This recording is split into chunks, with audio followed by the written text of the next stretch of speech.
Bonjour, je suis Anonymous Woman. Aujourd'hui, nous allons parler d'un sujet qui mine notre société. C'est le racisme déguisé.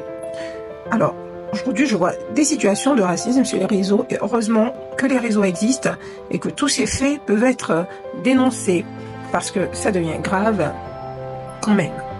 Alors, je sais, d'aucuns me diront, rentre chez toi si t'es pas content, mais attendez. J'ai envie de vous dire que la terre n'appartient à personne et que tout le monde a le droit de choisir où il a envie d'habiter, de faire sa vie et de finir sa vie où il a envie. Où va le monde, dis donc.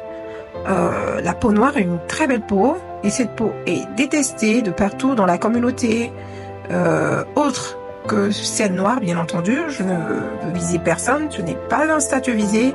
Alors que nous travaillons comme tout le monde, nous payons nos impôts et nous contribuons autant que les autres à l'avancement de la société.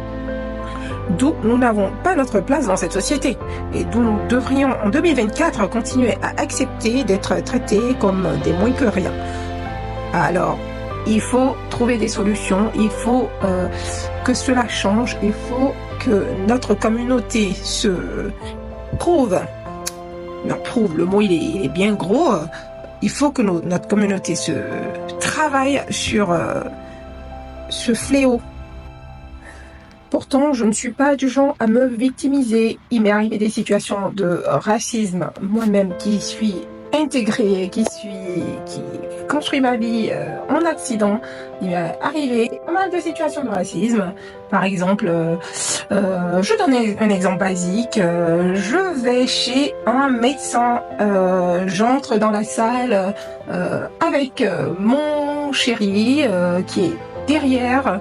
La secrétaire me voit arriver, elle me dit est-ce que vous devez attendre, mais mon chéri qui est derrière m'accompagne, il me suit, elle sait pas qu'on est ensemble et elle dit ah monsieur, qu'est-ce que je peux faire pour vous? Tout de suite, l'accueil était différent, l'accueil était personnalisé, l'accueil était chaleureux. Je dis waouh, sauf que mon chéri lui dit on est ensemble. C'est honteux, je trouve ça honteux. Il faut que ce fléau s'arrête. Et je ne peux citer que cela parce que j'en ferais un livre si je devais tout citer. Alors, aucune victimisation, mais de dénoncer les faits et il faut que cela s'arrête. Les personnes noires sont des personnes intelligentes, des personnes qui peuvent faire des grandes choses et qui ont fait des grandes choses par le passé et en aucun cas nous sommes appelés à être au bas de l'échelle ou des sous-verbes. Voilà. C'est bien de dénoncer, mais aussi pouvoir apporter des solutions. Et moi, j'ai quelques ébauches de solutions. C'est-à-dire que les personnes de la communauté noire devraient penser à l'éducation de leurs enfants en les inscrivant dans de bonnes écoles, en participant à leur éducation, en étant présents dans la vie de leurs enfants de façon régulière et pas de façon saisonnière. Voilà. Les personnes de la communauté noire devraient réduire le nombre de leurs enfants quand ils sont limités en termes financiers, quand ils n'ont pas assez de moyens.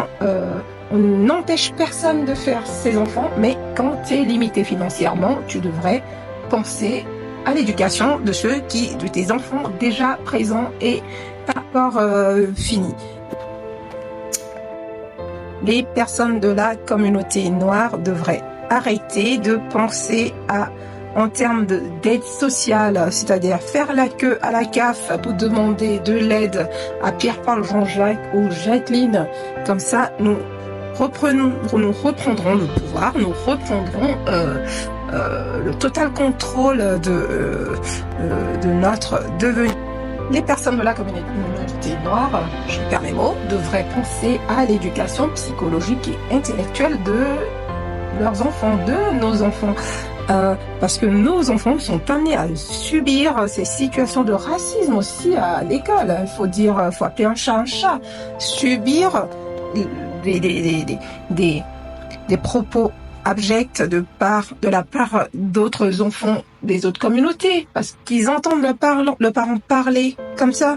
Donc, nous devrions veiller à l'éducation psychologique de nos enfants et à les préparer à ce qu'ils peuvent vivre et comment se défendre.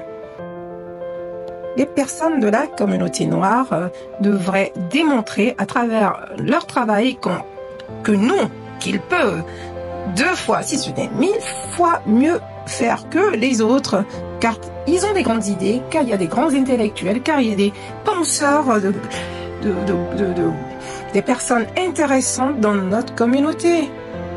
Mais encore, je n'oblige aucun Africain de retourner forcément chez lui s'il n'en a pas envie, car je l'ai dit précédemment, la terre n'appartient à personne et on a le droit de vivre où on a envie, de s'installer, de faire nos familles et d'y mourir.